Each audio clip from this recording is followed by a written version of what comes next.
Hello everyone and welcome to my channel. My name is Francesco and this is the first video of a series of videos where I will talk about audio production.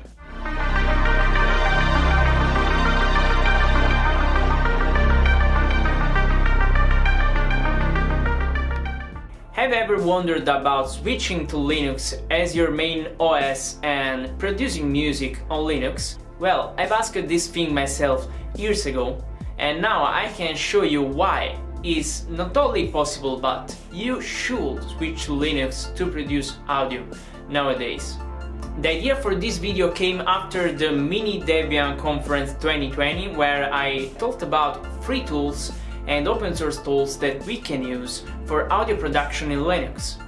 So, I'm a musician and I'm a music composer. I compose game soundtracks, and I will tell you why I switched to Linux and I use Linux as my main OS. I have some experience in recording studios, and I never met someone that used Linux to produce music. I actually started to produce music on Linux on my old laptop. I bought this cheap laptop that after a while just broke. I switched to Linux from Windows 10 on that laptop because otherwise it would have been too slow to use for music production. So that was my first attempt as using Linux as my main OS to produce music. And actually I've used that cheap laptop to record some tracks and some of my studio tracks that are part of my new album too. So I switched because of necessity. I need Linux to unlock the potential of that laptop. I needed Linux to have the control over my computer. Now I have 3 different computers all running Linux, and I have also my workstation here running Linux too.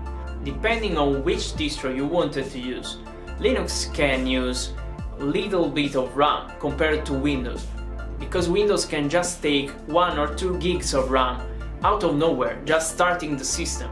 And that's a problem when you have a workstation, you want to produce audio and you want to use a lot of RAM to load many different plugins and many heavy VSTs that you have. Your heavy library will take a lot of RAM if you have that RAM locked by Windows because it is used for something else. That's a problem. You want to have the control over your hardware. The thing that scared me when I was switching to Linux was the lack of professional software on Linux itself. Problem is, many companies don't support Linux and they don't have Linux version of their plugins. So we have something called Wine. Wine is a program that allows you to run Windows programs on Linux. And luckily enough, we have VST bridges. VST bridges are programs that allow you to use Wine as a compatibility layer, and you can run the plugins that you run usually on Windows, you can run them on Linux just fine, inside your DAW or outside if you want. So this thing really helped me a lot, because during the transition I used many plugins that were only available on Windows. And that's why I switched to Linux without problems at all. Also, VST bridges nowadays are very easy to set up and are not so complicated. Wine, it's just working well. And it's doing great also in video games, because Wine is so good right now. You can start Windows game on Linux without problems at all, or at least most of them. So after I found that I could run Windows plugins on Linux, now I had to find some good DAW that can run on Linux. So my eyes were on Bitwig. Bitwig is a cool DAW made in Germany, and that is not a free and open source DAW at all. You can run the demo, but that's proprietary software, and this DAW it's very nice. I like that a lot, but it was too heavy for my cheap laptop. I discovered Reaper that's also available on Linux, but those are 2 professional programs and commercial programs that are available, and that's great. By the way, there is another DAW that attracted me, and its name is Ardor. Ardor is a very cool DAW and it's FOSS software, and I think that they're improving a lot. The DAW now it's much better comparing that to years ago. Now we are at 6.5 version, and I was surprised when I found this DAW, because actually, yeah, you have to pay to download the latest version, but you have to donate something to have the DAW. There are many free other DAWs available on Linux, like LMMS or Zrythm. Zrythm is newer, they're developing it and it's really fresh and new, so you should try it if you are just coming to Linux right now and you want to try some new DAW, because either it's a little bit like traditional DAWs. Talking about free tools and open source tools that we have available on Linux right now, there are many plugins that you can find and that your DAW can run without problems. We usually refer to Linux plugins as LXVST or Linux VST or LV2. There are also LADSPA plugins that are just LV1 if you want to call them like that, because LV2 is just the successor to LADSPA. So I mostly use free tools and open source plugins, and there are many that are very good. For example, there is ZynAddSubFx, that is a cool synthesizer that you can download, and it's not free, but you can compile that if you know how to do that. Okay, now I want you to show a little bit of the ZynAddSubFx interface. So we have some weird note here going on. So this is cool. Like you can see, you have many options. You can add FX to your oscillators. You have many effects. You can select different oscillator. Actually, you can use up to 8 voices here. So for example, you can stack a saw on a square or a sine or a triangle. Right now we have just 2 waves, and we can see all the voices here on the voice list. We can set the volume here. The second oscillator is just a noise oscillator, as you can hear, and this first one is just a saw.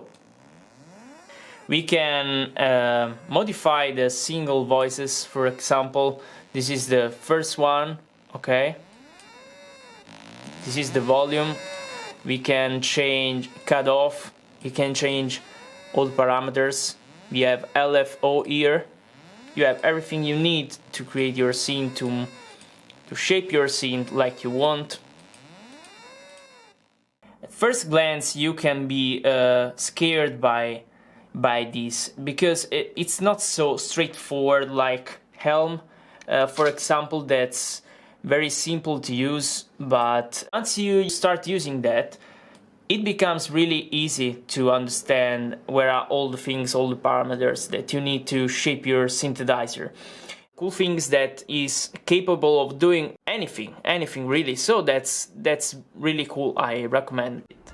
And there is Aeolus, that is a good and very well done organ pipe simulator. There are many sound fonts that you can run with proprietary software or non-proprietary software and free software.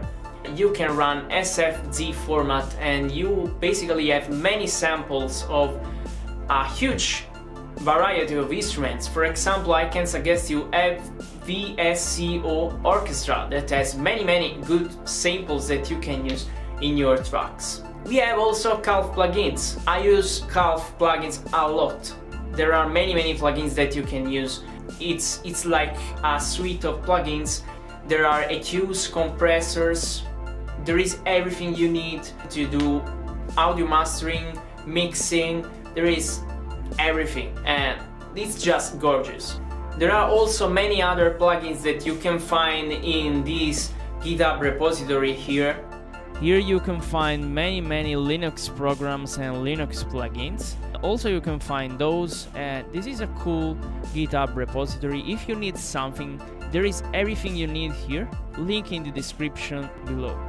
We can say that Audio Linux is really improving. You have many projects under development. There are commercial tools that now support Linux too. For example, piano tech plugins. You basically can have a professional piano plugin on Linux without problems running in native LV2 format or Linux VST. You can use Windows plugins using YaBridge. That's a cool VST bridge that you can use, and you can find the link in the description below. And I think that in general, trying Linux as your main OS for audio production, it's worth a try. You now have many choices. You have many DAWs, you have many plugins, and if you don't have them, you can just use Wine. You can use bridges and you can run them without problems at all. I will make more videos about this topic. So if you liked the video, please leave a comment and subscribe. And if you're just curious about my music and what I do, you can just check it out in the link in the description below, and you can tell me what you think about that. So thank you for watching and goodbye.